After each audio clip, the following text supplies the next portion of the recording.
Buongiorno e ben ritrovati con il TG Flash di New Sicilia, di seguito i titoli più importanti della mattina. Oggi in piazza San Pietro una folla di oltre 250.000 persone per l'ultimo saluto a Papa Francesco. Ore di preghiera, lacrime e gratitudine in onore del pontefice che sarà ricordato anche lunedì con un minuto di raccoglimento che coinvolgerà tutta l'Italia. E proprio nel giorno dell'addio al Santo Padre, i marinai di Mazara del Vallo, in provincia di Trapani, hanno scelto di suonare sirene e trombe per omaggiare il Papa defunto, lo stesso che nel 2021 incontrò in Vaticano una rappresentanza della loro marineria. È quasi tutto pronto per le operazioni di recupero del Baesen. Il veliero affondato lo scorso 19 agosto a Porticello, in provincia di Palermo. Durante lo svolgimento delle operazioni, che cominceranno il prossimo 30 aprile, l'area interessata resterà interdetta.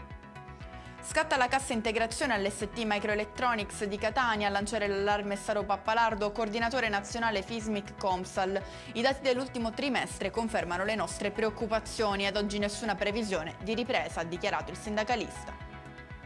Restiamo a Catania, denunciato un 71enne già condannato per omicidio ed esponente del clan Cappello. L'uomo in libertà ma sottoposto a sorveglianza speciale è stato sorpreso in auto in compagnia di 3 pluripregiudicati. E con questo è tutto, prossimo appuntamento stasera alle 19:30. Grazie per averci seguito, buon proseguimento di giornata.